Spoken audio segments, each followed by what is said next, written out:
পাকিস্তান আমাৰ ডাঙৰ শত্ৰু, কিন্তু দেশৰ ভিতৰত থাকি পাকিস্তানৰ গুণগান কোৱাসকল তাতকৈ ডাঙৰ শত্ৰু।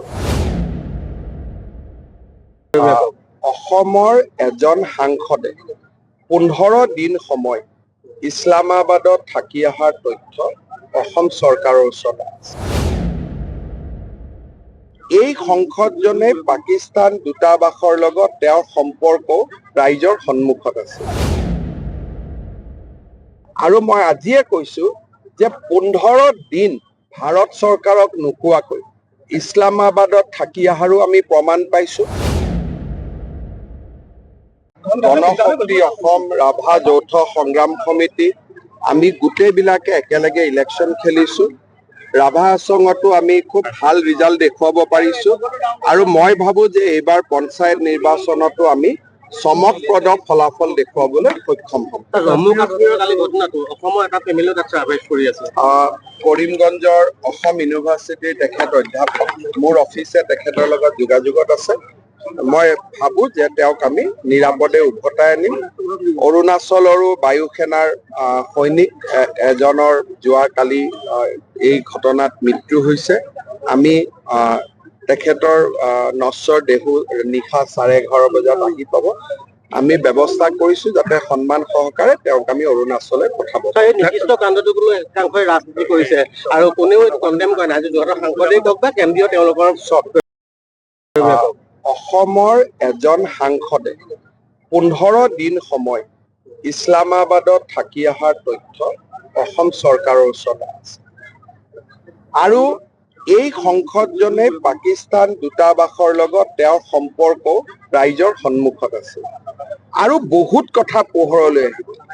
ছেপ্টেম্বৰ মাহৰ ভিতৰত এজন গৌৰৱী পিতৃৰ সন্তান কেনেকৈ দেশৰ বিৰুদ্ধে যাব পাৰে তাৰ জল পট প্ৰমাণ আমি এক্সপ'জ বুলি নকওঁ, দেশৰ স্বাৰ্থত ৰাইজৰ সন্মুখত আনিব লাগিব। আৰু মই আজিয়ে কৈছো যে 15 দিন ভাৰত চৰকাৰক নোকোৱাকৈ ইছলামাবাদত থাকি অহাৰো আমি প্ৰমাণ পাইছো আৰু বিভিন্ন প্ৰমাণ আমাৰ হাতত আছে। গতিকে মই ভাবো যে তাতেই কিজানি নামাজ পঢ়িব শিকি আহিছে, যি ধৰণে নামাজ পঢ়ে। গতিকে এই গোটেই কথাবোৰ ছেপ্টেম্বৰ মাহৰ ভিতৰত আমি জনতাৰ সন্মুখলৈকে আনিম।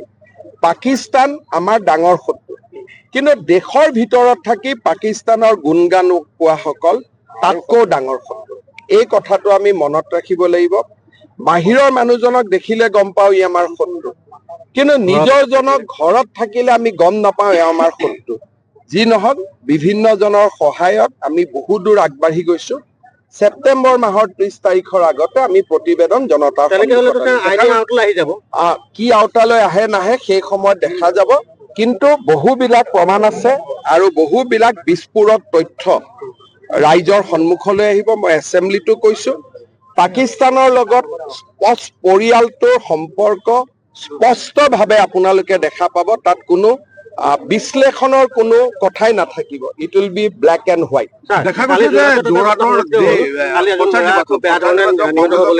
যোৰহাটৰ আৰক্ষী অধীক্ষকৰ লগত মই কথা পাতিম। যি ধৰণে এজন যুৱকৰ মৃত্যু হ'ল এইটো আমাৰ বাবে গ্ৰহণযোগ্য নহয়। মই আৰক্ষী অধীক্ষকক কম যে আমি কঠোৰৰ পৰা কঠোৰ ব্যৱস্থা গ্ৰহণ কৰিব লাগিব।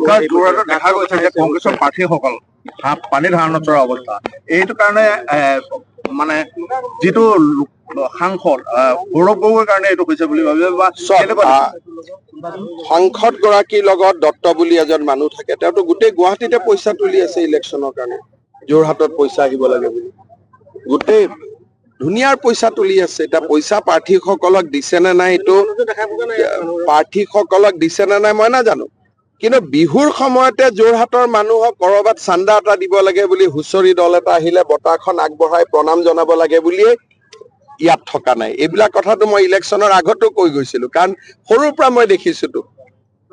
ৰাইজেতো এতিয়া দেখিছে, কিন্তু মইতো বাচ্ছাৰ পৰাই দেখিছো। গতিকে মই কোন বগা, কোন কলা, কোন ৰঙা, কোন হালধীয়া মই ভাল কৰি বুজি পাওঁ। দেখা গৈছে যোৰহাটত একক সংখ্যাগৰিষ্ঠতা পাই পঞ্চায়ত দখল কৰিব বিজেপিয়ে। চাওক, অসমত আমাৰ ভাল হ'ব, বাকী জিলাৰ পৰিৱেশ অনুসৰি কৰবাত 100%, কৰবাত 90%, কৰবাত 80% হৈ থাকিব। কিন্তু আমাৰ কৰ্মীসকল এইবাৰ যথেষ্ট আত্মবিশ্বাসী। মই যোৱাকালি শিৱসাগৰতো আছিলো, তেওঁলোকে ভাবে যে এইবাৰ ভাল ৰিজাল্ট।